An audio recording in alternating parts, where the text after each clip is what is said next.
All right, good afternoon, everyone, and welcome to Governance and Priorities agenda for June 21st. Today, usually we have it the first Monday of June, but first Monday of the month. But this month we had to change our growth and priorities meeting just to meet in with the timeframes of the tri-regional plan that was scheduled to be completed shortly before June 21st, so we needed to adjust that. So welcome to GMP on the third Monday of the month. Ladies and gentlemen, again, please make sure your mics are muted. Your video can be on when you're speaking. If you're not speaking, please turn it off just to save some bandwidth. Members of council, please text me for speaking order. Okay, with that, there is an agenda before you. Councillor Fletchko, please. Yes, thank you, Your Worship. The Town Council adopt the June 21st, 2021 Governance and Priorities Meeting Agenda as presented. Thank you very much. I'll call the question. All those in favor, please raise your hand. Councillor Meyer, I believe that you're on mobile, so if you can just do a verbal yes or no. Yeah, I was just going to text you, but yes, in favor. Okay, thank you. That's passed. Okay. Moving on to number 3 is public input session. This is the time that we allow residents to address council on any issues and concerns that they may have or want to share anything with council at this time. This is a virtual meeting, so Town Manager, has anybody submitted anything to be read into the records? Thank you, Your Worship. It's Town Manager Tom Golden. I'm not aware of anything that's been submitted. I will ask my legislative staff if they are aware of anything. Thank you, Town Manager. It's the Manager of Legislative Services, and no, I'm not aware of anything either. Thank you. With that, then we'll move on to number 4, which is presentations and delegations. And today we have one presentation. It is the presentation on the Tri-Municipal Regional Plan. This is something that the Town of Stony Plain and City of Spruce Grove and County has been working on for over close to 2 years. And this will lay the groundwork for members of our councils to see what we're currently at and where we can strive towards if we want to see a future that where all 3 municipalities are working together for the betterment of our. Okay, with that, I'll move over to administration to the Town Manager. Go ahead. Thank you, Your Worship. As the council can see, we are joined this evening by Dave McGarva from Tantas. Dave, I believe you will be running your own PowerPoint, or? That's correct. With His Worship's permission, I'd like to share that now. Sure. I'll speak to the very initial slide, Mr. McGarva, and then I'll pass it over to you. So, Your Worship in Council, as the Mayor has indicated, we're here tonight to present you with the culmination of a great deal of work, and it takes the form of the Tri-Municipal Regional Plan. Tonight you'll hear a brief project history, its purpose, goals, and anticipated outcomes, as well as some of the aspects of the governance structure of the process. Discussion of the collaborative journey that we have undertaken together, how we developed the report, and how we intend to move forward regarding the plan's implementation. As Mayor and Council is certainly typically used to, at the conclusion of the presentation, there will be ample time for questions. And with that, I would just invite Dave McGarva from Tantas, who will present the report. Thank you very much, Mr. Town Manager. It gives me great pleasure to come before you this evening, Your Worship and Council.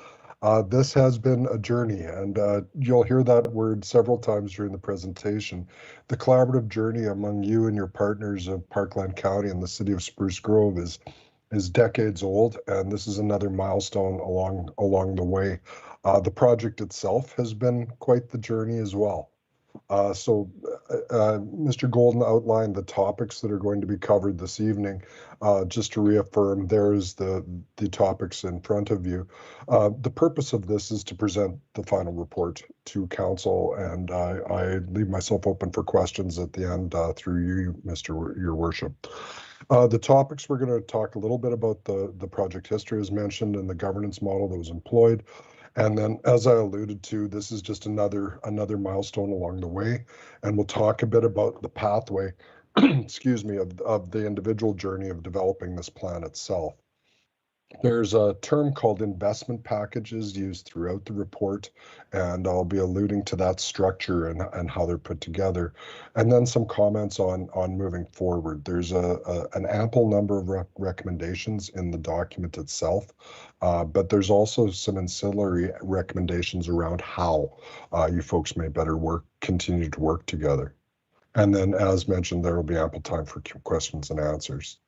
So just in terms of the background for this project, I don't think we have time to go into the history of collaboration among your three municipalities. It's long and storied and is often used as best practice in the consulting work that I do with other municipalities.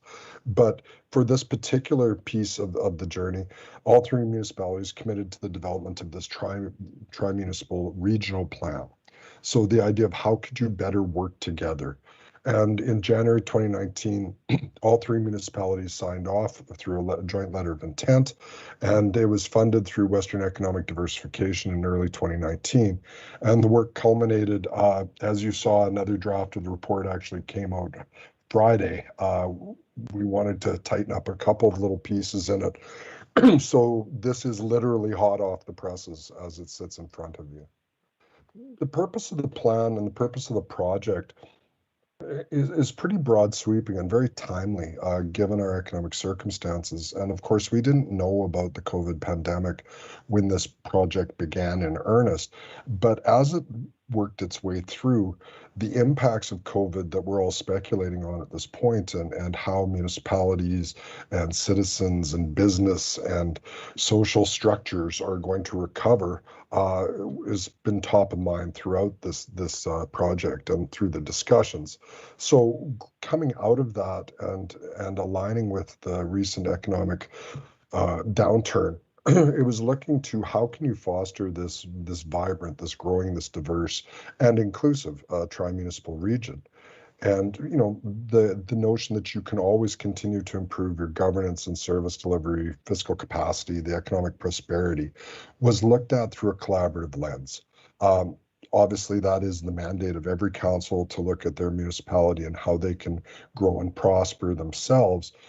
The idea of looking at it from a regional lens among autonomous peers was quite interesting, and to look for opportunities where the critical idea of value to citizens, value being this prospect of providing something of worth, providing something of value for their tax dollars, and how this could continue to be at the forefront, again, from a collaborative perspective. So as we walk through, and this again wasn't just for municipal services, but as well as how do you support community organizations that provide value to your citizenry. The outcomes was anticipated to include an ability to intermix with your own individual planning processes so you could understand the priorities of your partners at a greater level, to be able to look collectively at how you could enhance services, physical structures, quality of life in the simplest sense for your residents and your ratepayers. And the outcome was intended to provide short, medium, and long-term recommendations. Some of these plans of which this is based on look out 40 years in terms of scope, and trying to bring them together into a single regional document was challenging and very fruitful. So in terms of how the project was governed itself, obviously, the councils themselves hold the autonomy on this and the ultimate decision making on these pieces. And from the three councils, a project committee was formed with the mayor and and a council representative from each of the three municipalities. There were also alternate councillors in place. Some attended as observers, some filled the role of others when they were unavailable for various meetings, but there was strong council representation in that project committee layer. Obviously, the CAOs were part of that committee as well as, providing direct supervision for the project. as the lead consulting team, we were very fortunate to be supported by an administrative committee with representatives from the 3 municipalities.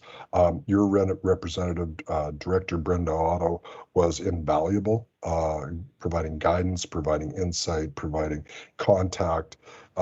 This group worked incredibly hard, reviewing, I think we're talking somewhere around 1,000 pages of documentation. And I'll get to that in a moment here. As well, there was a project manager role. Due to changes through the life of the project, we actually had 3 people occupying that chair and kind of managing the day-to-day impacts of the project. They all did tremendously, and as it was handoff from one to the other, it was somewhat seamless. It was actually fairly impressive in terms of as an outsider looking in. Reporting directly to the project, the administration committee through the project manager, that's us. The integration consultant was Tantus. And as you can see, we had collaborative relationships with all layers of the project, trying to help the administration committee coordinate efforts, enhance collaboration among the other consulting firms who are working on the project. Those are referred to there in the graphic as the secondary consultants. And as well, there was a communication and engagement specialist that was engaged halfway through the project to provide look and feel to the documentation, to coordinate language and pieces. All in all, it was a very complex relationship, but I must say that it worked incredibly well, given all the lines that you see on that chart. As I alluded to before, we've used a lot of language around continuing the collaboration journey. I've already alluded to the strong history of partnership and collaborative service delivery. There are instances, the Tri-Leisure Center is probably the most noted in terms of the 3 municipalities working together through a Part 9 corporation to provide recreation services. But there are a number of other examples one could draw on with contracted services from one municipality to the other, the joint purchasing of service together, a number of those pieces. And they've been quite successful in the past. And I think that if I could speculate, that has actually whet the appetite to work together more, especially when you look at some of the benefits that collaboration can bring. The project itself was structured. We have a kind of a refining funnel because we knew there was going to be a broad outreach to gather information. Even before we knew about the restrictions that were going to be put into place because of COVID, the plan all along was to harvest from the documentation that has already been received. Citizens in your 3 municipalities have been asked questions about service delivery, about their priorities, about a number of other things for years. And there's a strong library of data that we helped coordinate and put together. In fact, that's that current state analysis and under the research and overall analysis piece. The current state analysis and report was a summary of about 500 documents that are now captured together, reflecting individual municipal priorities as they sit on paper at this point. But they're also a catalog of the collaborative documents, things about municipal governance for the Tri-Leisure Center and pieces like that. So in its way, that's a valuable exercise in itself. In that library, we're in the process of, it's all been cataloged and indexed, and it's being provided to the municipalities as a working resource. Just as an aside, last week I was asked of how large of a repository is it for electronically moving this to the 3 municipalities. And the SharePort site that we're working on, it's almost 0.5 terabyte of information. For those of you that are knowledgeable in the computer field, that is a vast amount of information. With that as well, there was a centralized data collection process done so that all of the secondary consultants, whether they be working on transportation, utility and infrastructure, or land planning, or recreation, or social development, were working from a set of the same base assumptions in terms of population growth, in terms of economic development outlook. Those type of pieces were were invaluable to make sure that one plan wasn't making assumptions going in one direction while another was going at potentially a 90-degree angle. The competitiveness review document looked at the overall economic competitiveness of the region.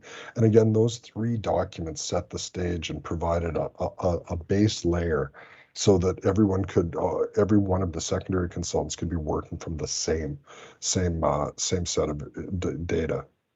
Outlined there are the 7, what we called secondary strategies. Those are obviously been summarized and refined to get to the integration report. Again, an invaluable resource for the 3 municipalities, as those are there in much more detail that are available to coordinate into your planning efforts moving forward. And then the collaborative approach was a piece of work that we undertook, looking at this service delivery across the organizations and ways that that could be collaborated and coordinated upon. It undertook some feasibility analyses for administration and set the stage for the development of the investment packages. As I go through this, Your Worship, I'm going to dig in a little deeper in terms of the investment packages. And those are sort of the 4 strategic areas that we're calling collaboration strategies that the municipalities can take a look at. And I'll go into them in a little more detail. At this point, there's been some preliminary timing and sequence work done to put in play, but we've also looked at a recommended structure to move forward, to refine it, and as the new council approaches, and look at better ways that this can be collaborated upon and implemented. So when I spoke of the investment packages, I'm just going to go ahead a slide and then come back. There are 257 projects that came out of the secondary strategies, ranging from infrastructure construction projects done on a collaborative basis to various programs that could be worked together on a collaborative basis. And we took that and felt it was a little daunting. To do everything would not meet fiscal reality moving forward. It would not work with staffing effort reality that would be required from the municipal staff. And so we felt that there needed to be a refinement process. So we worked through individual projects one by one, 257 of them, with the CAOs and with some briefings to the councils of the 3 municipalities. And the projects were scored to see how they aligned with current council policy or interest on various issues. On a scale where it's, this is documented policy of where we're moving forward, to this is policy we're interested in looking at, to a more neutral option, to another couple of options that would suggest that councils were opposed or were not interested in supporting these. So when we looked across the 3 municipalities, what came out was a pattern. So of that 257, there were 18 that were strongly supported or interested in by each of the 3 councils. We called those strong yeses. So that is definitely something that needed to be in the plan and something to be looked at. If we had all the municipalities were at least neutral, with one or more seeing strong alignment with their policy position, we called that a yes. So that was 99 of the 257 projects. So if you take a look at those, that kind of resulted in 117 that were strong yeses or yeses. And that's what the integrated plan that you see before you is built on. If all the municipalities were no, we called that a bit of a weak no. There still may be some opportunities in there. And there were 22 projects in there that 2 municipalities saw strong interest in, but the third was opposed to it or really wasn't interested in participating. So those have been documented separately and have been provided to the municipalities on sort of these bilateral projects that may be pursued. And then of the remaining ones, there was 97. The 2 or more councils were not, they didn't see this as a collaborative piece that they wanted to work on together. And that's fine. That helped us whittle things down to get them to a more manageable size. So if I go back up one slide, what this then gave us was this package of 117 projects, which, listing them from A to Z or in terms of numeric format didn't make a whole lot of sense. We wanted to try to put some structure around them so that, again, councils could look at specific collaborative strategies they'd like to employ. So we took ones, and the language has been changed in the report, but this idea of leveraging our legacy is it building on something that's currently in existence? Would this be expanding a program? Would this be retrofitting a facility? Would this be looking at renewing a contractual relationship? Something that exists now. The priming our future are things more forward-looking. They don't exist now. There would be new facilities, new programs, new something, new relationships, so that we were able to make this distinction between building on what you already have in place and new, potentially very exciting and lucrative type projects in the future. As well as we looked through, there was a number of projects that were municipal programs in and of themselves. So it was something that municipal staff was developing. It was a municipal service offered to residents. Things in this category, not necessarily in the projects, but things that could be in this category could be anything from snow removal on roads and streets to waste collection and pieces like that, where it's direct municipal delivery of the service. But there were also a number that were there to enable others to excel. So whether that be not-for-profit groups, the business community, industrial attraction, those types of things are not a municipal service that you're providing in and of itself, but those are things that support your community and certainly enhance the quality of life. So with those two lenses, is it building on something current, or is it something net new? Is it a municipal program, or is it more geared to supporting other organizations excel? That resulted in these 4 strategies that you see before you. And I'll go through those in a bit more detail now. So the first of these, energizing municipal programs, this was the largest grouping of the projects that came through. There was 38 of the 117 projects in this category. But this is that idea of building on current investments, programs, infrastructure to look at a collaborative way around service delivery. And this is sort of extending current service delivery either at enhanced service levels or current service levels, potentially doing it more efficiently. Those are what are captured in that basket or that portfolio of projects. As we move, if you think of the 2x2 matrix, this is the top left corner. As we move to the top right corner, this is the building on current pieces around the community building aspects. So this is, you'll see in there a lot of projects about using what's currently in place to enhance the capacity of some community organizations, or to enhance the viability of some business pieces, or looking at attracting new business based on current programs. There were 20 projects in this piece. And while that's not completely balanced with the 38 in the other, we were quite pleased at how balanced the 4 quadrants actually came out. If you go directly down in the matrix from there, we then look at new programs, new opportunities to support community organizations and business. And that's where these projects, the supporting growth and resilience. This element, as I mentioned before, grew in priority through the project in a number of areas. Obviously, with the prospect of planning for an economic recovery, of coming out of COVID, there's also some pieces in there around support for Indigenous people and Indigenous communities that have become more to the forefront. I'll speak to that in a moment if asked. But there's a number of pieces in this element. And then the 4th quadrant, if you complete the circle, the lower left-hand one, this looks at municipal service delivery of new. So new infrastructure, new services, new ways to collaborate and provide programming. And there's 36 in this one as well. Again, not surprising that the ones directly related to municipal service delivery were the largest buckets.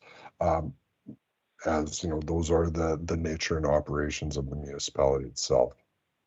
So with them categorized in these 4, and I want to make it abundantly clear, we're not suggesting that the individual council should pick from these 4, one over the other ones in there. We just felt there was a constructive way to group the projects so that they were connected together under a coherent strategy of how you're going to collaborate and to what value it would provide. moving forward, there's a number of additional recommendations other than the projects, more so in terms of how. So if you want to think of the projects themselves as the what we're recommending the municipalities do, the moving forward is more about how we're recommending that you do it. Obviously, you can't do everything right away. It's just not, it's effort-wise, it's just not feasible in terms of municipal staff capacity. Financially, it's not possible to do it all in the first 2 years. The idea of this long-ranging plan is that you can look at it. And when we looked at the projects as they were coming together, there's sort of a natural grouping where you have these foundational projects that could be addressed in the shorter term. They're foundational in nature. Often the other projects build upon them, that these ones have to be in place so that the others can be more successful. There's a number of pieces in here foundational around policy work, around standards, around processes of how you collaborate and how you plan. And then moving into the developmental phase, you see some very exciting initiatives that when economically feasible, when staffing feasible, when the foundational elements are in place, those can be put into place. And then in most of the areas, the aspirational projects are much more visionary, farther out there. It also includes a number of infrastructure projects that look at the growth of the communities, changing needs of the communities that have to be planned over the long term. And that actually includes some that go out past the 20 years when you think of things like the land use and the transportation utilities and infrastructure piece. In concert with that, there are recommendations in the report about being more aware of each other's planning and budgetary processes, putting in place some type of structures to help staff and councillors and residents understand how they would propose a collaborative initiative and how that would work its way through the decision-making elements of the municipality themselves, which I think are incredibly valuable. And I think probably the most valuable recommendation of the document speaks to the formation of a CAO secretariat, a CAO collaboration secretariat, whose chief responsibility of the three CAOs getting together on a timely basis is to talk more about this, how you're going to collaborate together, and to provide a sounding board for collaborative ideas that come out of the municipalities and the communities that can be vetted and then presented to council as appropriate for either acted on from an administrative capacity or forwarded to council for debate, discussion, and hopefully approval in some of these. So it's an exciting document. It has been a project that is like nothing I've been attached to before, let alone helping guide the path of. I do want to, I think I do this every time I chat with you folks, but I really need to reinforce how the quality of staff that you've put together and that you've made available for this project, with the inability to do very much in terms of public consultation. We had knowledgeable, passionate staff that were able to interpret residents' needs and wants. And the effort and the degree of work that was put into this from your staff has been incredible. The oversight provided by the elected officials on the project committee is greatly appreciated. The frankness, the discussion was incredibly valuable to look at the information provided by this broad research and this broad planning and put it into a context that we think is actionable, we think is supportive of where you want to go as a municipality. And it builds on the idea of collaboration without infringing on the notion of autonomy.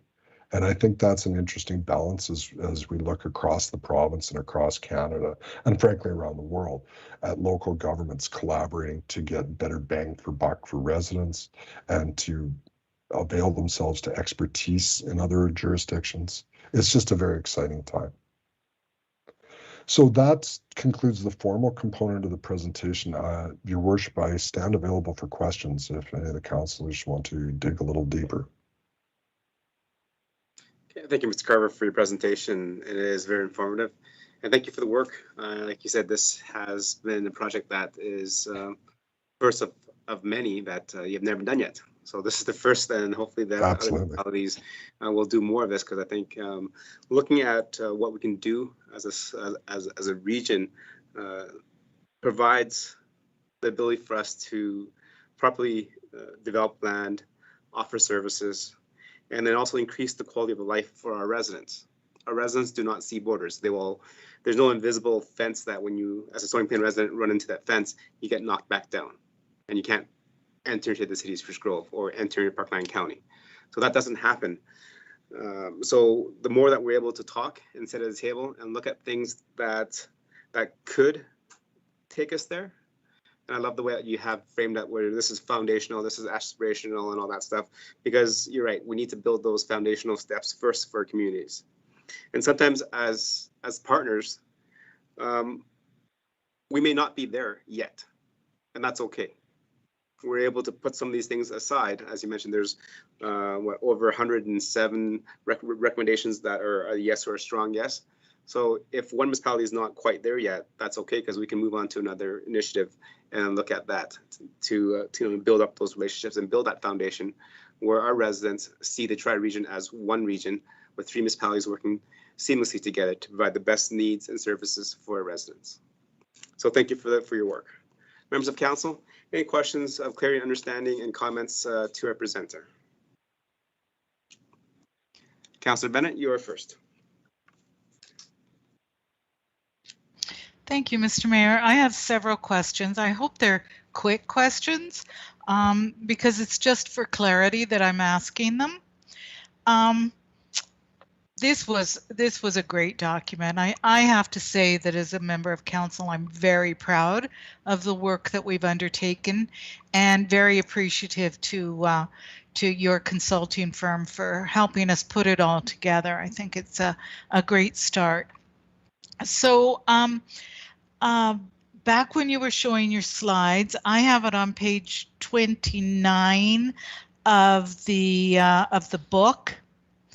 You talked about the investment packages strategy, and that chart there, you had changed the words, the titles of them. Which one is the one we're using? Is it the one in the book or the one on the slide? It is the one in the book. Okay. And you should be able to see that in front of you today. I think I'm on the page you're referencing. Improving what we do today, prioritizing what we do in the future, delivery and enabling. Is that what you're looking at? Yeah. Yes. Yeah. And that was when I said hot off the presses, I meant hot off the presses. So we were developing the slide presentation as the report was being developed. So yes, this is the piece that's in the document is the language that we're suggesting you use. Okay.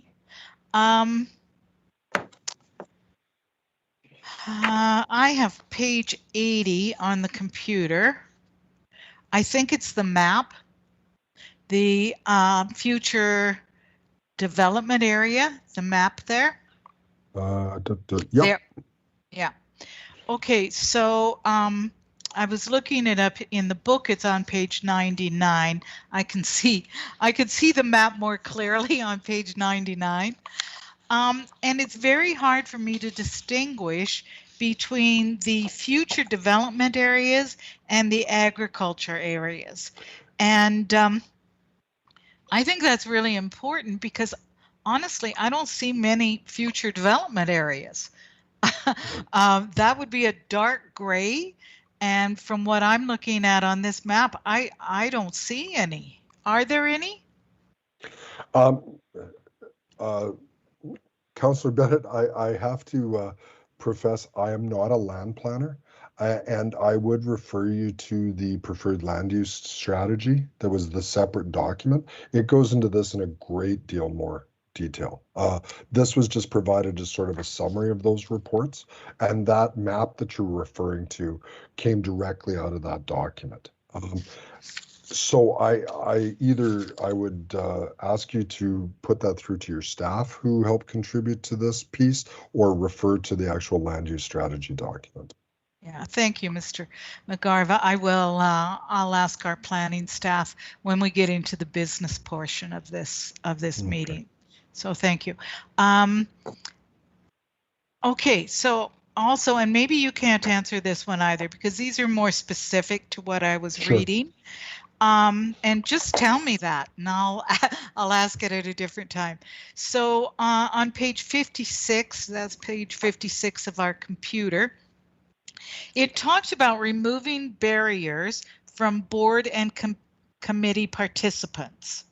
And I Yes. didn't really understand what that means. I didn't think we had any barriers. And so I was wondering what that was referring to.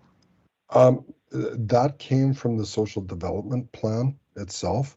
I was a recommendation from those consultants, and I believe I can speak to it. You can ask for clarification again through staff, but there are structural impediments to how boards have traditionally been chosen.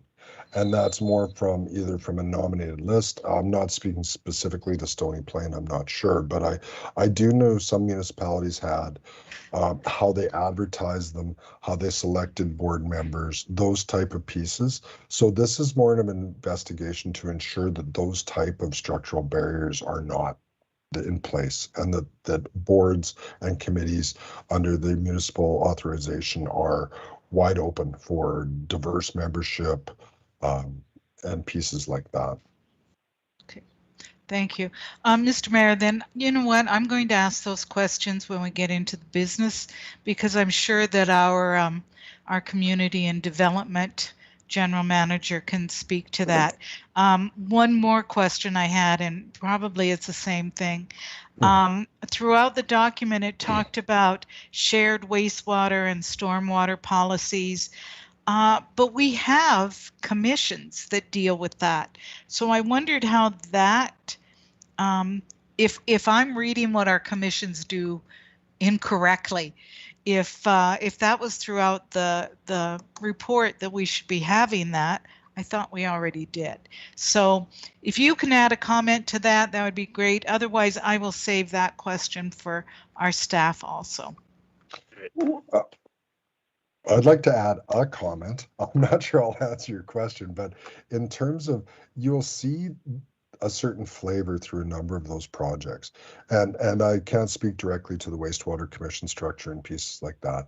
But the idea of looking at where you employ standards, and this could be anything from infill housing to engineering standards to any of those pieces where you have a Stony Plain way of doing things. The discussion is exploring with your neighbors if there's a way that you can not necessarily go to a uniform one, but at least describe them in similar fashion. And the reason being that you have people like developers or business community members that work in all three of your jurisdictions that have to try to plan and interpret around three different sets of language every time they want to do an effort. So I would suggest that's probably the underlying philosophy of that wastewater strategy, that project. But again, I think asking staff would probably be a very good idea. Okay, thank you, Mr. Mayor. That's all I had at this time. Just a note to Mr. McGarver. I think that this report was very well done, and I appreciate. I can't imagine taking all of those different reports and combining it into something that we can truly work on and make part of our region. So thank you very much. Thank you, Mr. Mayor. Thank you for the questions and comments, Councilor Bennett, and feel free to ask them a little bit later. I won't weigh in quite yet. Moving on, Councilor Mattis, go ahead. Do you have questions for clarity and understanding? Yes, thank you, Your Worship. And yes, thank you, Mr. McGarva, for all the work that you've done. Judy couldn't have said, Councillor Bennett couldn't have said it better, and we thank you. It's a great foundational report. I do have a question. I actually have two questions. The first one is, you mentioned that you had an inability to do any public consultation, that you were supported by our staff input and experience. And you said you think that the plan is an actionable plan indicative of where we want to go. Now, you know, of course, for any municipality, citizen engagement is critical. Absolutely. And my question is that through the first round of priorities, so for example, after the CAO Secretariat works to establish those priorities, do you suggest we go back to the community for confirmation that we are getting it right? I'm going to give you yes first, and then I'm going to put a couple of caveats around that, Councillor. When I say yes, is because I think it's incumbent on any municipal council to be driven by the views of your citizenry. I think that makes good planning and it makes good councils. At the same token, one of the reasons, and I probably should have been more clear in this, one of the reasons that we felt fairly comfortable with the inability to engage citizens in this work is because your citizens have been engaged a tremendous amount over the last decade. And so when we say we worked on previous data, and I talked about that repository of documents, there were a number of community perspectives and pieces in there. So I don't think we were flying purely off staff input. I may have gave that indication. I certainly don't want to give that. But there is a volume of citizen input provided in that means. Now, in terms of moving forward, I don't want to presuppose the work of the CAO Collaboration Secretariat, but I would suggest all three municipalities have a strong history of public engagement, and I can't imagine there not being components as this continues and rolls out, just as there are components around all of your planning and budgeting processes. So Thank you. Yeah. And you were definitely clear that well, I certainly know that all the plans that we have, there's definitely been significant engagement over the periods of time that those were done. I do think, however, because this is such a large report and there's so many recommendations, that it may be a good idea just to have a pulse check, or did we get it right? My second question is with regards to the role of the Regional Advisory and Decision-Making Group. If you could explain the role of that, it's on page 43 of 1168. 43. I think I know most of these off by heart. I won't spend on page 43. It's where it says a CAO Collaboration Secretariat is recommended, and then it says the Secretariat will also address the makeup and mandate of regional advisory and decision-making groups. Right. Okay. So the description there, if you go back and read through the secondary reports, they were collaborative in nature in that we had the consultants working together, but they were also very autonomous in terms of how they did their work. And if you look at the recommendations that came out, a number were talking about regional governance, either elected official governance or administrative level governance, to provide a regional voice and some level of decision making for their area. So there was some discussion around a regional recreation committee, or a regional social development committee, or a regional housing group, or something like that. And so when we looked at that, the ability to start up and support that many committees when there isn't there needs to be some work done in terms of the clarity of their mandate. Are they decision making? Are they advisory? Are they working committees? What are they? That's where we've kind of pawned it off. So not pawned it off, but I think that's appropriate with the CAO Collaboration Secretariat to look at those, and based on the sequence of projects as they come out and what is being done, those make more sense coming out of that central group, at least in terms of recommendation of what governance is required to support that. I've never been a big fan of putting the governance in place and then finding something for them to govern. Better to determine what type of activity needs to occur and then what's the appropriate governance body for that. Thank you. Anything else, Councillor Mattis? So that's everything. Thank you very much. You're welcome. Thank you. Any more questions, comments from members of council?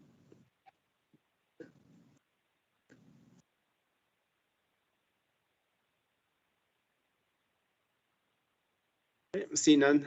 Thank you, Mr. Carver, for your presentation and the work as the lead consultant. I know this is probably, you said, one of the first times you had so many sub consultants and a document of this magnitude of having 3 municipalities looking at just about everything that they do and to see where they can synergize and try to make things better for the residents, and then look at things that we can build for the foundation, for the development of our communities, and that are aspirational for councils in the future. So thank you very much for your hard work, and definitely appreciate it. You're very welcome. We hope we've provided value to the 3 municipalities through this document as it goes through. On a personal note, the learnings that I have acquired and the relationships through these last, what are we at, about 18 months, have been incredible. Anyone who says you can't teach an old dog new tricks, this old dog would disagree. But thank you very much for your leadership on this, Mayor Choi, and I thank all the staff and council of Stony Plain for your efforts. Thank you. You're welcome to stay on and watch the rest of the meeting, or you're welcome to go outside and enjoy the sunshine. Thank you. Thank you. Members of council, that ends our presentations and delegations. So moving on to number 5, which is business items. And this is the tri-regional plan. Turn it over to our CAO.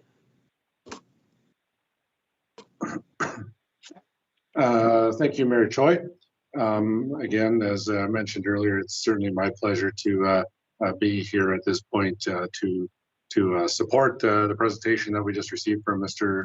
McGarva, and to in our process as a business item, present the report to council. Your worship, I'll try to be brief. I will certainly echo many of the thanks of the effort that has been put in, the time, the dedication, the experience, and the wisdom. Certainly proud of my staff and our organization's contribution, and both proud and grateful for the contributions from our colleagues over at Spruce Grove and Parkland County. I will also express my appreciation and thanks to Tantus and their team, and as council is aware, a number of different consultants having been involved over the past 18 months. Your worship, I'd go a little bit further as well to ensure an appreciation to council for approving and enabling this regional plan process to take place. You have the document, you have all of the other documents in your purview. There is a lot. I know that sometimes you have to take a read through, go back, read it again, get familiar with it, get comfortable with it, and we're certainly there and here to support members of council moving forward as that level of comfort increases. Your worship, at this point, I don't know that I'm going to give any of my own specific overview or perspective on the plan itself. We just received the presentation from Mr. McGarva. Certainly able to answer any questions that council may have specifically. And I'll stop there, your worship. I'll also begin by, I believe I'll try to answer Councillor Bennett's initial question about future designated and land use, if that's okay, your worship. Sure, go ahead. I think the best way I can probably comment on that one, and members of council may wish to, I know that the land use plan is contained in the council package this evening, and I don't know the page number, I won't reference it specifically, but as the question was being asked, I did pull mine out. And I think I'll start with this as an explanation. So the future development areas, for clarity, there's definitions for all of those. The notations on that map do have a bit of a definition in the land use strategy immediately preceding the map that Councillor Bennett was referencing. In their future development areas defined as areas within the preferred land use concept, including lands that are neither designated for residential, commercial, or industrial development to occur within the next 40 years, or lands that have already been planned through nor lands that have been planned through an ASB planning process. So what that essentially means, both to me and probably other lay people on the planning side of the world, is that these are the areas that don't have a specific designation at this time. There's some of the other spots on the map. I think it refers to, you know, new employment lands and, you know, future residentials and all that sort of stuff. So I think, you know, if council wishes to consider it as future development areas are ones that have no designation, it's not the only land that is available or isn't built on now. There's other undeveloped land that already has the specific designation for industrial or commercial or residential and so on. The ones that I think Councillor Bennett was asking about are those that simply do not have a specific designation at this point. I'll stop there as a response to that initial question, Your Worship, and certainly can take other questions. Okay, thank you. And I think Councillor Bennett was also asking about ag lands, because if you look at page 99 of the book, the Tri-Municipal Regional Plan book, it says agriculture areas, which is the light gray, which is mostly the southern part of the Tri-Region. The northern part of the Tri-Region has undeveloped country residential and developed country residential. So I think Councilor Bennett is just making that aware that that there is not a lot of agricultural land in our area, which is true and not true. If you've driven up north, there is a lot of agricultural land. As the town manager mentioned, this comes up from our development destinations. So the land that's north in Parkland County has already been designated as future agricultural country residential lands. That's why they are that color and not agricultural lands. And similar to the town of Stony Plain and the city of Spruce Grove, we have a lot of gray area, which is area of land that we do own, was within our municipality that are not yet designated, so they don't have any color coding. And so I hope that answers your question, Councillor Bennett. It is agricultural land at this point in time, but it's also zoned for country residential areas by Parkland County. And I think you asked about barriers and committees and stuff. I think our Mr. McGarva tried to answer that. I think he did a really good job. And I can also turn that over to our Director of Community and Family Support Services. But it is also that we have boards and committees that do not allow other municipalities to sit on it.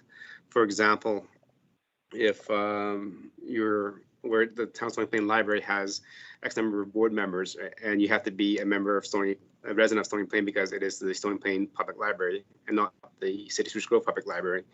And we don't have any of our members sit in the Spruce Grove Public Library's board. So I think something like that we'll work towards later on if we want to work towards a regional library board or regional FCSS board and all that stuff. Those is when we have to drop those barriers for boards and committees. At this point in time, they are operating as they do because of the regulations and the processes that we do have at the current time. Okay. With that, Councillor Bennett, I'll go back to you. Any questions of understanding clearing to administration? That was very good. Thank you, Mr. Mayor. Just the part about the shared wastewater and stormwater policies. I think that Mr. McGarver answered that quite well too, except I'm just wondering about our commissions. I thought that our commissions, actually, I thought this was one area that we collaborated very well. Yes, we do. We have a commission for water and wastewater, but we do not have a commission for stormwater. And that's something that we need to talk about in the future because we all know from the floods a couple of years ago, stormwater does not have a municipal border. So what happens in one municipality affects another. So either downstream or upstream. So I think having maybe a regional look at that and designing of a regional stormwater master plan of how we can divert water away from areas where there's high density populations to areas where there is low density populations or unregistered or undeveloped land that we can, create larger storm ponds to hold and manage the stormwater. Good, and thank you, Mr. Mayor. Just one more question, one more comment, if you'll allow me. Yes. I noticed that in the housing strategy portions of this, that Meridian Housing Foundation was referenced a couple of times. And my comment to that is the Meridian Housing Foundation is open to enhance their mandate, but we need, and I know that this is down the line, I know this is when we get into the collaboration of the whole thing, but if that is the if that is the will of the three councils, then I'll just put a plug in. We need, Meridian Housing Foundation needs to be supported, and in order to achieve this. So that's it, Mr. Mayor. That's all my comments. Thank you very much. Thank you for your comments. Any other members of council would like to have a comment, question to members of our administration? Okay, Councillor Mattis, go ahead.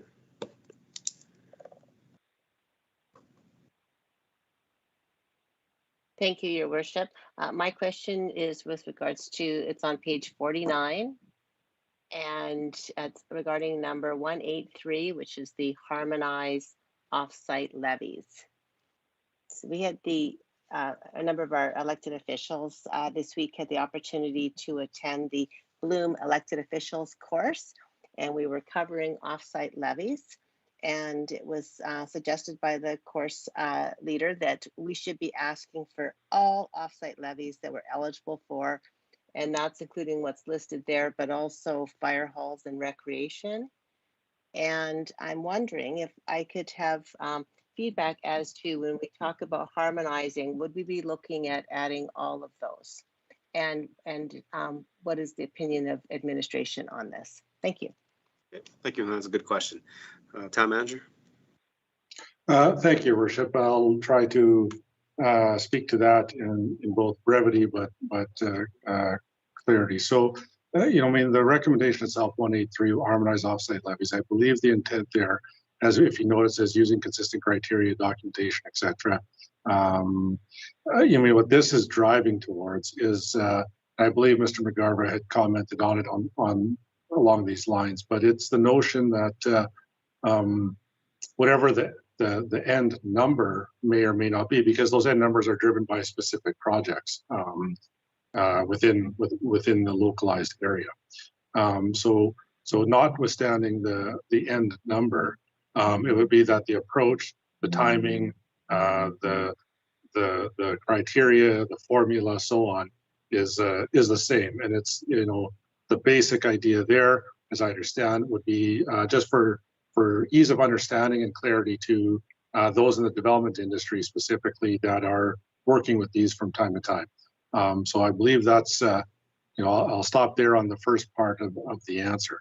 As it relates to the number of, you know, the new tools, I guess I would say, that are available to municipalities through the MGA and its regulations regarding offsites. So again, fire halls, libraries, police stations, all became eligible for an offsite levy. As council's aware, Stony Plain is advancing recreation facilities within the offsite levy structure. We have not chosen at this point in time to bring forward the advancement of police, fire halls, and libraries. And there's very specific reasons for that. You know, and I guess I'll be clear here too, you know, I mean, for just an indication that all municipalities should be using all their offsites, Your Worship. I do think that's a bit of an oversimplification. You know, I mean, you do have to have justifiable projects with information provided, you know, to move those forward. So that being said, as those projects become clear, there are justification for them, and the town would be able to both present and defend those levies. I think the answer is yes, that it's a revenue source legitimately approved through the provincial government and the MGA that the town and any municipality should be investigating. And I'll stop there, Your Worship. I hope that I stayed on track to the question, but I'll stop there and just make sure that I did or did not. Yeah, thank you very much, Town Manager. Council matters, anything else?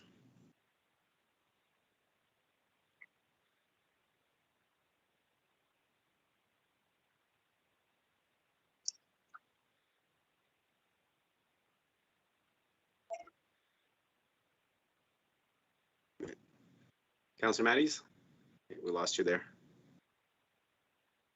No, I'm good. Well, I do have one other question, if you wouldn't mind. Sure, go ahead. My question is with regards to, it's page 54 on item number 2, I hope it's 219. And it talks about, it says reach out to Indigenous communities. I'm wondering specifically what the project would be in terms of how we would be going about reaching out and engaging with our Indigenous communities in Stony Plain. Okay, thank you. Town Manager? Thank you, Your Worship. I'm just flipping there and taking a look at the wording of that one.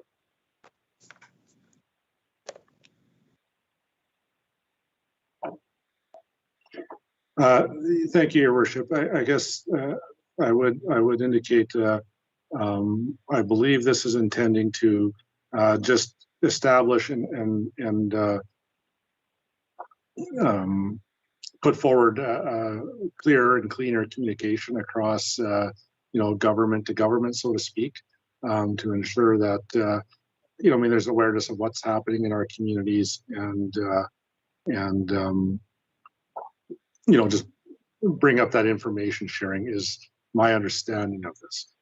Your Worship, I will pause and ask if one of my staff members would like to add anything further, or if I'm off base. So if we can allow a few seconds if one of the GMs want to jump in and speak to that matter.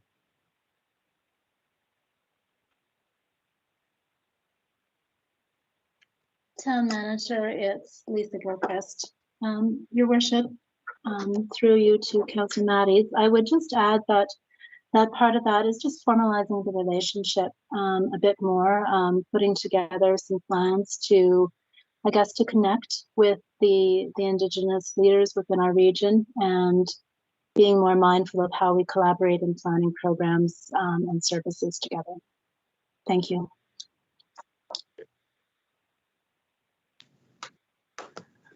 Thank you, General Manager, and thank you, Town Manager. Anybody else from members of council? Any questions, comments? Your Worship, there's another component to that question or that project, which is that it speaks with regards to leverage of resource development, and I'm just needing a little bit of clarification on that, if you wouldn't mind. Okay, thank you. Resource development, page 54.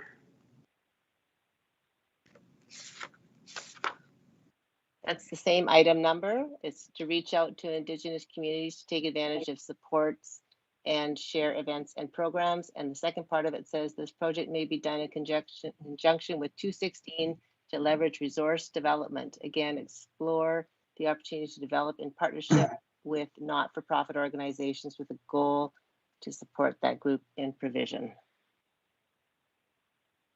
I just need clarity. Sorry, Your Worship. I guess I would say that we may have to take that back and provide a bit of an update via email. I don't have, I don't know off the top of my head. We would have to hunt through the big reports to find 216. I don't believe it will be included in the integrated report. I'll stop there. Again, I'll open it up if one of my general managers has a comment that can provide clarity. If not, I think we'd have to take it back and take a bit of a look. Okay, so Council Matties, I see that as just a confirmation of what the town of Stony Plain is already doing. Trying to develop those relationships with our First Nation partners around our communities, and develop and working with nonprofits and stuff is something which we're trying to do right now. Is in terms of a friendship center. So not directly with the nation themselves or not directly with the municipalities themselves, but through another organization, and trying to develop those relationships and build more awareness and inclusivity into our communities.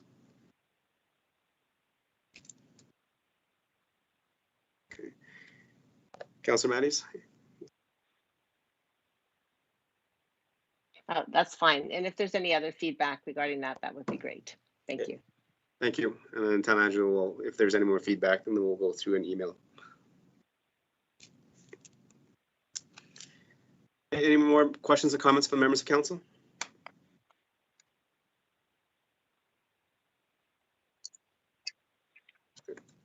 See none. Definitely thank you very much for our administrative staff for working on this project and working with the consultants to get to this point where we can adopt it for information. This does provide a lot of, as mentioned, foundational things that we can do as municipalities to develop and grow our municipalities.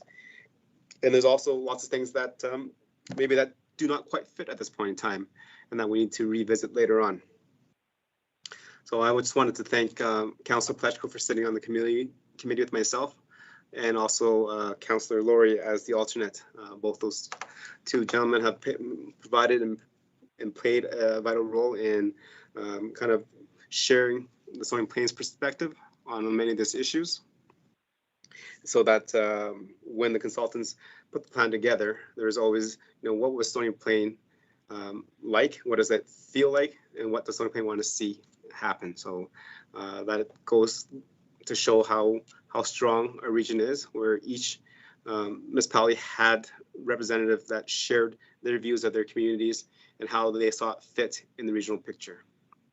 The more that we're able to review these things and sit at the table, the better we're able to shepherd the resources that we have to build complete communities for all our residents. Councillor Plechko, before I go and call the question and ask you to move it, I'd like to, as the representative sitting on that, any comments?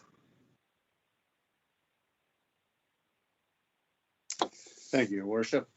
Just a small comment. I think that this was a very in-depth plan that surrounded the whole tri-region. It works well. Our administration team and the CEOs did a phenomenal job of putting this together with Tantus. This program gives us an opportunity to look at the whole region as a whole and find diverse ways to work better collaboratively and to work with our Indigenous people in our communities to move this community forward. I think this is a great starting plan. It's not be all to end all plan. It's a plan that can be worked with. There can be things taken out of it. Our regions work well together, and this is just one more step in that region to be able to do those type of things. So thank you for having me sit on this. It was a great pleasure to work with all of everybody, and I can't wait to see what this moves forward in the next term. Thank you. Okay. Thank you, Councillor Plechko. I'll also ask you to make the motion, please. Yes, thank you, Your Worship. The Town Council accept the Tri-Municipal Regional Plan for information. Okay. Thank you very much, Councillor Plechko. Members of Council, any questions or comments regarding that motion to accept for information?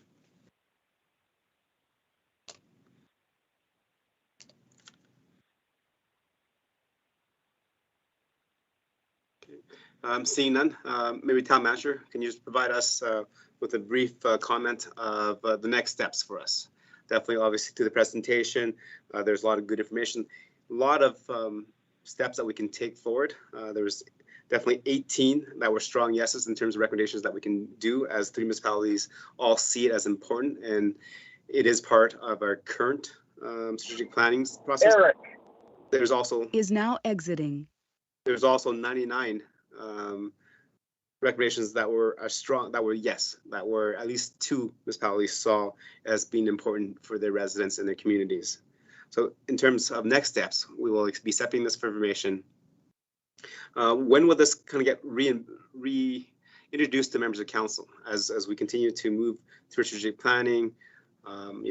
Does it pop up at budget time? Does it pop up, during regular council meeting? What are the next steps? Thank you, Your Worship. So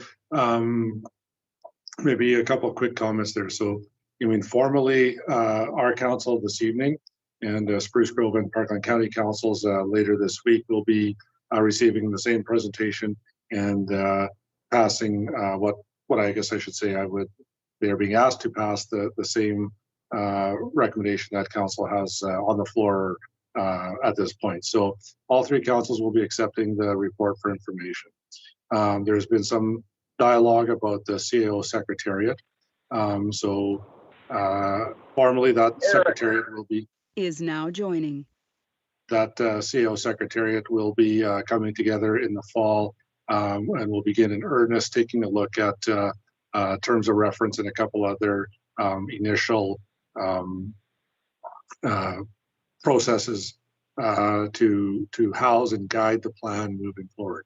I would expect, Your Worship, that one of the formal check-in points, so formal being in the chambers for direction and/or approval, would be the terms of reference. Your Worship, I don't know that I expect that to happen, before October of this year. That's to be determined in some ways with my counterparts, but so I do think, Your Worship, that the formality of the process will be coming back to council late in 2021 and early 2022, and I would expect to have a better answer later on in the fall. Informally, Your Worship, myself, my staff, and my counterparts in the other two municipalities are in many ways going to take a bit of a break from the regional plan and the regional plan meetings and formal discussions through July and August. But that doesn't mean that we won't be continuing to consider the recommendations, understanding their impacts, doing the initial consideration and planning for what does it look like going forward. That will continue, but formally, Your Worship, I would expect to be coming together with my counterparts on the CAO Secretariat this fall, with the likelihood of some formality in the chambers potentially late this year, but most likely early 2021. Okay, thank you much for that. And with that, I'm going to call the question. All those in favor?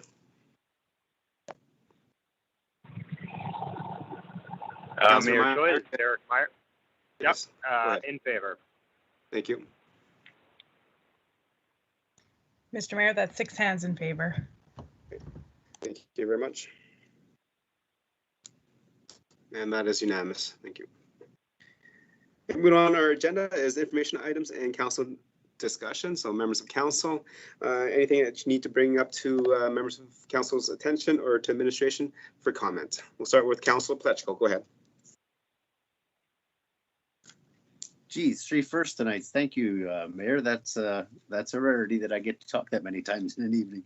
I just wanted to say that Range Road 12 had some gravel put on it. I know you were asking last meeting about it. I see some nice gravel put on it. It was spread very nicely.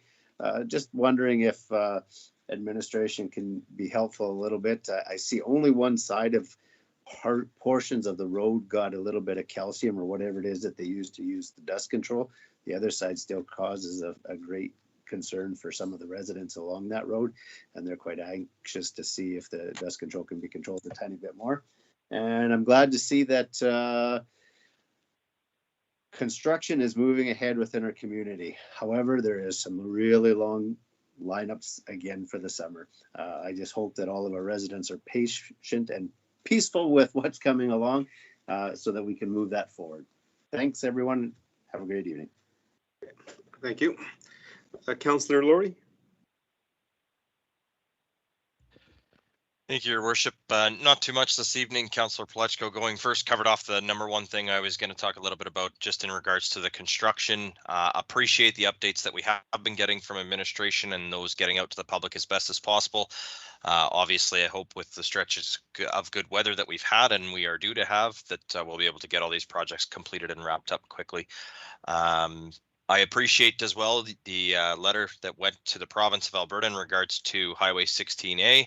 Obviously, there was some work done on there, and again, I would call the work that was done on there very patchwork. Definitely did not address all the concerns, and we need more work done on there. So appreciate yours and council's continued advocacy on that.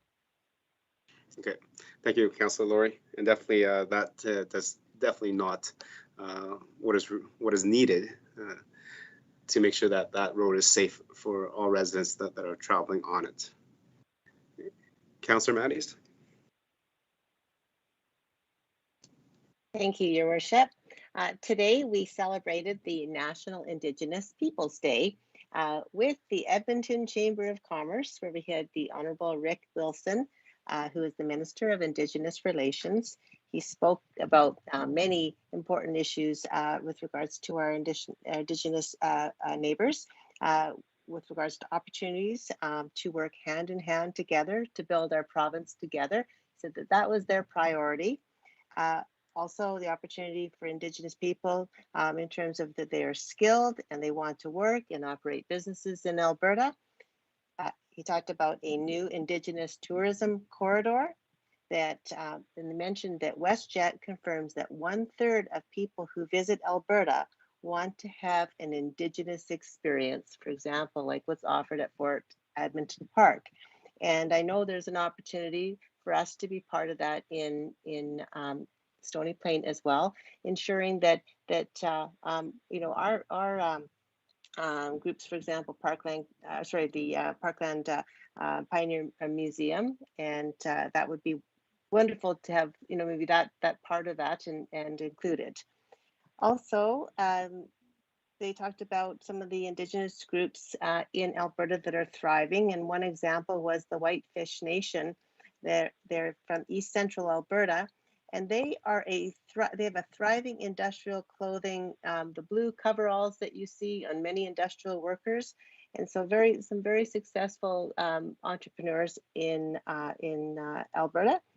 And then the final thing I have is that I attended my last Future Forward Leadership certification course class today, and have an assignment due in early July, and I'm finished that and quite excited to have been able to take that course. Thank you. Well, that's great. Thank you much for sharing, Councillor Matties. Councillor Meyer.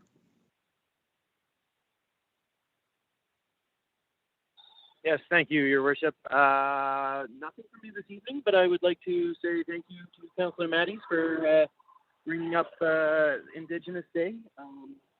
It is a day that we all celebrate, although maybe this year it doesn't feel like maybe a celebration, but it is important that we make note of it. Anyhow, that's all. Thank you very much, Councillor Meyer. Councillor Bennett. Thank you, Mr. Mayor. Just kind of a quick update that the Tri-Leisure Board is thrilled that some of the restrictions have been lessened, and we are ready for business and to get back to our summer programming and all of the things that the Tri-Leisure Center provides for our residents. We're hoping that you know, this will help with the loss of revenue that we've experienced over the past 18 months. And I think that it's great.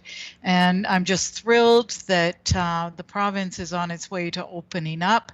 And to be honest, Ms. Mayor, I've already received 2 invitations to barbecues on Canada Day. And that's not even counting MP Dane Lloyd's invitation on, I think it's the 30th, and it's just great, Mr. Mayor, that we are looking forward to a productive and dare I say free summer coming up. Thank you. Thank you very much, Councillor Bennett. Okay, moving on. Okay, Deputy Mayor Loy is not with us today, so just a couple comments for me. Members of administration, I did not see an email regarding a question that Councillor or concern that Deputy Mayor Loy mentioned regarding 44th Avenue construction, mill and pave. So at the intersection of 44th and St. Andrews Drive, as you drive to that intersection going west, it looks like there is a water water shut off valve there or something, I don't know what it is, but when you drive over it, you do actually have a big bump there. So I'm not too sure if that was designed wrong or that it was not lifted up to meet the new pavement. Is anybody from administration able to speak to that? Your worship, I know that we provided some response to, if I recall, frankly, even a number of questions from last meeting. I know that was provided, I think, via our manager of engineering. We'll go back and double check that response, take this as a question, and I'm sure our general manager will be able to provide something further within due course through this week, Your Worship. Okay, thank you very much. And just note, I think people talk about construction all the time because that's what we have in Alberta. Once we get good weather, usually about 2.5 months of it, we try to get all the construction done. Golf course road from Bright Bank Avenue all the way to 628 is scheduled for a mill and pave, and I believe that starts July 9th. I think that's what I saw in the paper or the email go out. So again, all residents and visitors that coming through there, please be patient. It will be slow and it will be traffic flagged. So please, if you are in a rush, please take an alternate route. With that, maybe another question for administration. A little while ago, we applied for grant funding to look at the feasibility and design of a CN pedestrian tunnel in the Greybrier area.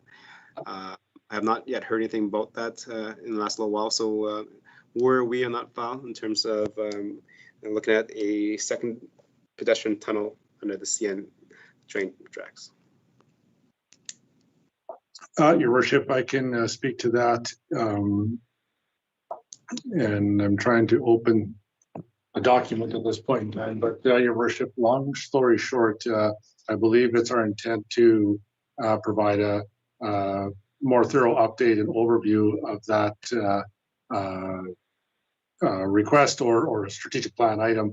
I believe it's either July 5th or July 12th, Your Worship. So